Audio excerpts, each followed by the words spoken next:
Akashvani.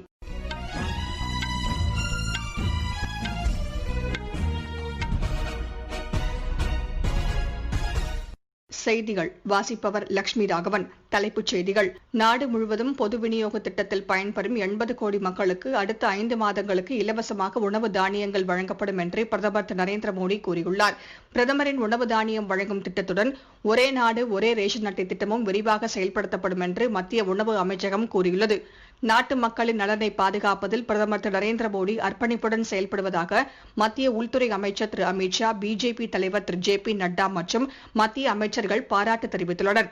COVID-19 தொற்று தடுப்பு மருந்து தயாரிக்கும் பணிகளின் நிலை குறித்த ஆய்வுக் கூட்டம் பிரதமர் திரு நரேந்திர மோடி தலைமையில் நேற்று நடைபெற்றது. தகவல் அறிவியலில் ஆன்லைன் இளநிலை பட்டப்படிப்பை மத்திய மனிதவள மேம்பாட்டுத்துறை அமைச்சர் திரு ரமேஷ் பொக்ரியால் நிஷாங்க் நேற்று தொடங்கி வைத்தார். சிறு குறு மற்றும் நடுத்தர நிறுவனங்கள் இன்று முதல் உதயம் திட்டத்தில் புதியதாக பதிவு செய்யலாம் என்று மத்திய அரசு தெரிவித்துள்ளது. இனி விரிவான செய்திகள். நாடு முழுவதும் பொது விநியோக திட்டத்தில் பயன்பெறும் 80 கோடி மக்களுக்கு அடுத்த 5 மாதங்களுக்கு இலவசமாக உணவு தானியங்கள் வழங்கப்படும் என்று பிரதமர் திரு நரேந்திர மோடி கூறியுள்ளார். நேற்று மாலை நாட்டு மக்களுக்கு அவர் ஆற்றிய உரையின்போது பிரதமரின் இலவச உணவு திட்டத்தின் கீழ் 5 கிலோ கோதுமை அல்லது அரிசியுடன் 1 கிலோ சென்னா கடலையும் வழங்கப்படும் என்றார். 90,000 கோடி ரூபாய் மதிப்பில் இத்திட்டம் மேற்கொள்ளப்படும் என்று பிரதமர் தெரிவித்தார். கடந்த 3 மாதங்களில் 20 கோடி ஜன்தன் பயனாளிகளுக்கு 31,000 கோடி ரூபாய் வழங்கப்பட்டுள்ளதாக அவர் தெரிவித்தார். 9 கோடி விவசாயிகளுக்கு 18,000 கோடி ரூபாய் நிதியளிக்கப்பட்டுள்ளதாக அவர் சுட்டிக்காட்டினார். பிரதமரின் வேலைவாய்ப்பு திட்டத்தின் கீழ் வேலைவாய்ப்புகள் உருவாக்கப்பட்டுள்ளதாக அவர் கூறினார். ஒரு நாடு ஒரே ரேஷன் அட்டை என்ற அடிப்படையில் நாடு முழுவதும் உள்ள ஏழை மக்கள் பயன்பெறும் வகையில் திட்டம் நிறைவேற்றப்பட்டு வருவதாக அவர் கூறினார். இந்தியாவில் கோவிட் தொற்றால் உயிரிழந்தோரின் எண்ணிக்கை குறைவாகும் என்றார். குறித்த நேரத்தில் பொது முடக்கம் அறிவிக்கப்பட்ட காரணத்தால் ஏராளமான உயிர்கள் காப்பாற்றப்பட்டதாக அவர் கூறினார். பொது முடக்கம் தொடங்கிய முதல் கட்டத்தில் மக்கள் கவனமாக அரசின் அறிவுரைகளை பின்பற்றியதாக குறிப்பிட்ட அவர் காலப்போக்கில் அதனை பின்பற்றுவது இல்லை என்றார். கோவிட் தொற்றை கட்டுப்படுத்துவதில் மெத்தனமாக இல்லாமல் ஒழுங்கை கடைபிடித்து சட்டத்தை மதித்து நடக்குமாறு கூறினார். மக்கள் நலத்திட்டங்கள் வெற்றிகரமாக செயல்படுவதற்கு நேர்மையான வரி செலுத்துவோரின் பங்கு முக்கியமானது என்று கூறிய பிரதமர் அவர்களை பாராட்டினார்.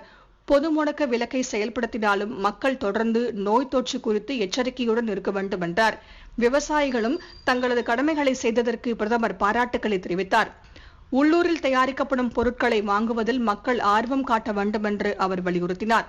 வரும் பருவநிலை மாற்றத்தால் சளி, ஜுரம், இருமல் போன்றவை சாதாரணமாக ஏற்படும் நிலையில் மக்கள் சமூக இடைவெளியை கடைபிடிப்பது, முகக்கவசங்களை அணிந்து கொள்வது போன்ற நடவடிக்கைகளை கவனமாக மேற்கொள்ள வேண்டும் என்று பிரதமர் திரு நரேந்திர மோடி கேட்டுக் கொண்டார்.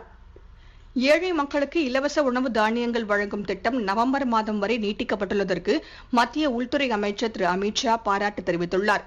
பிரதமர் திரு நரேந்திர மோடி நாட்டு மக்களின் நலனை பாதுகாப்பதில் அர்ப்பணிப்புடன் செயல்படுவதை இந்த நடவடிக்கை எடுத்துக்காட்டுவதாக கூறினார்.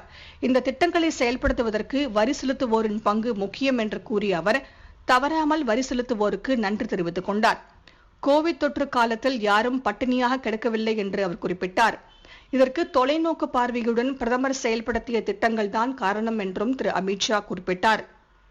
பிரதமரின் உணவு தானிய திட்டம் நீட்டிக்கப்பட்டதற்கு பிஜேபி தலைவர் திரு ஜே பி நட்டா பாராட்டு தெரிவித்துள்ளார். நாட்டு மக்களின் நலனை பாதுகாப்பதில் பிரதமரின் அர்ப்பணிப்பை இது எடுத்துக்காட்டுவதாக அவர் கூறினார். கோவிட் தொற்று காலத்தில் மக்களை பாதுகாக்கும் நோக்கில் மிகுந்த கவனத்துடன் பிரதமர் செயல்பட்டதாக அவர் தெரிவித்தார்.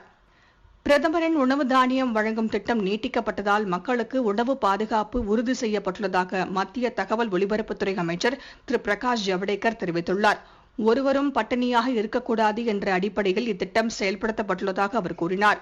மத்திய அரசு இதுவரை 1,70,00,000 பேருக்கு இலவச உணவு, இலவச சமையல் எரிவாயு ஆகியவற்றை இலவசமாக ஏழை மக்களுக்கு வழங்கியதாக அவர் குறிப்பிட்டார். பிரதமரின் உணவு தானியம் வழங்கும் திட்டத்துடன் ஒரே நாடு ஒரே ரேஷன் அட்டை திட்டமும் விரிவாக செயல்படுத்தப்படும் என்று மத்திய உணவு அமைச்சகம் கூறியுள்ளது. இந்த ஆண்டு ஏப்ரல் முதல் ஜூன் மாதம் வரையிலான காலத்தில் பல்வேறு மாநிலங்களுக்கு 116 லட்சம் மெட்ரிக் டன் உணவு வகைகள் வழங்கப்பட்டுள்ளதாக அமைச்சகம் கூறியுள்ளது. நீங்கள் கேட்டுக்கொண்டிருப்பது ஆகாஷவாணியின் செய்தி அறிக்கை.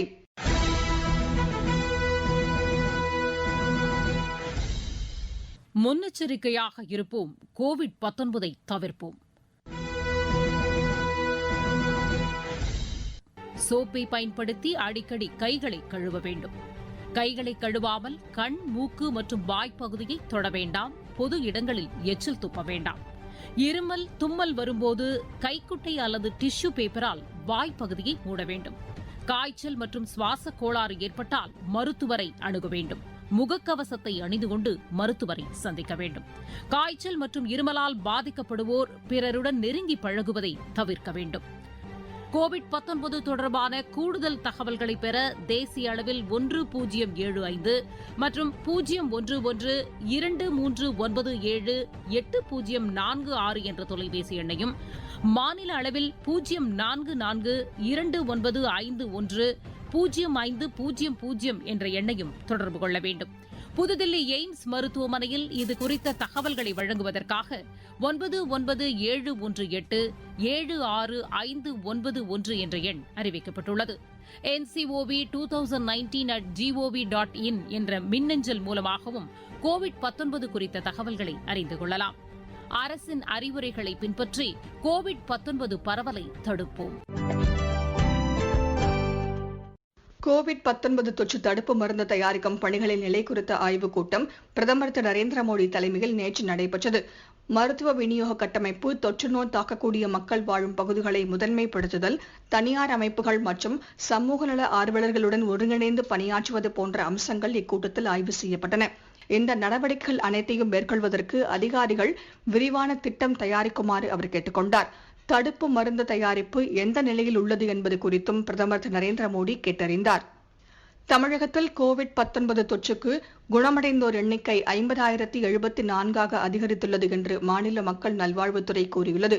நேற்று மட்டும் 2,325 பேர் குணமடைந்து வீடு திரும்பினர்.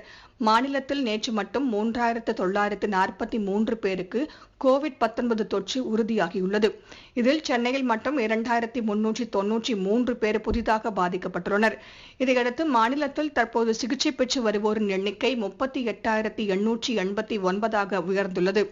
நோய் தொற்றால் நேற்று மட்டும் 60 பேர் உயிரிழந்தனர். இதையடுத்து மாநிலத்தில் இதுவரை இந்நோய் தொற்றுக்கு உயிரிழந்தோர் எண்ணிக்கை 1,201 அதிகரித்துள்ளது. இந்நிலையில் நாடு முழுவதும் கோவிட்-19 தொற்றால் குணமடைவோர் விகிதம் 60% எட்டியுள்ளது. மருத்துவமனைகளில் சிகிச்சை பெறுபவர்களை விட குணமடைந்து வீடு திரும்புவோர் எண்ணிக்கையும் அதிகரித்துள்ளதாக மத்திய சுகாதாரத்துறை கூறியுள்ளது. தகவல் அறிவியலில் ஆன்லைன் இளநிலை பட்டப்படிப்பை மத்திய மனிதவள மேம்பாட்டுத்துறை அமைச்சர் திரு ரமேஷ் பொக்ரியால் நிஷாங்க் நேற்று தொடங்கி வைத்தார். சென்னை IIT இதற்கான பாடத்திட்டத்தை தயாரிக்கும். உலகில் அதிவேகமாக வளர்ந்து வரும் தகவல் அறிவியல் துறையால் 2026ஆம் ஆண்டு 11 மில்லியன் வேலை வாய்ப்புகள் கிடைக்கும். 12ஆம் வகுப்பு முடித்தவர்கள் இதில் சேரலாம். 10ஆம் வகுப்பில் அவர்கள் ஆங்கிலம் மற்றும் கணிதம் கற்றிருத்தல் வேண்டும். ஏதாவது ஒரு கல்லூரியில் இளநிலை கல்வி படிப்பிற்கு விண்ணப்பித்தவராக இருத்தல் வேண்டும். இந்த ஆண்டு 12ஆம் வகுப்பு முடித்த மாணவர்களும் வேலை செய்பவர்களும் இந்த படிப்பிற்கு விண்ணப்பிக்கலாம் என்று அமைச்சர் திரு ரமேஷ் பொக்ரியால் நிஷாங்க் கூறியுள்ளார். உலக அளவில் அதிகம் தேவைப்படும் இந்த பாடத்திட்டத்தை இந்தியாவின் எந்த பகுதியிலிருந்தும் கற்றுக்கொள்வதற்கு வாய்ப்பு கிடைத்துள்ளது என்றும் அமைச்சர் கூறினார். சிறு குறு மற்றும் நடுத்தர நிறுவனங்கள் இன்று முதல் உதயம் திட்டத்தில் புதியதாக பதிவு செய்யலாம் என்று மத்திய அரசு கூறியுள்ளது. உதயம் திட்டத்தின் கீழ் ஆன்லைன் மூலம் பதிவுகள் தொடங்கும்.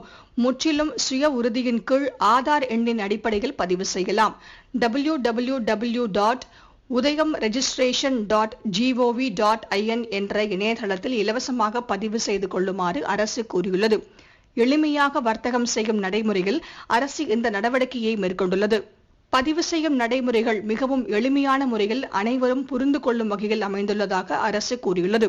நேரம் விரயமாவதை தடுக்கவும் தேவையற்ற கட்டணம் செலுத்தாமலும் பதிவு செய்து கொள்ளலாம் என்றும் தெரிவிக்கப்பட்டுள்ளது.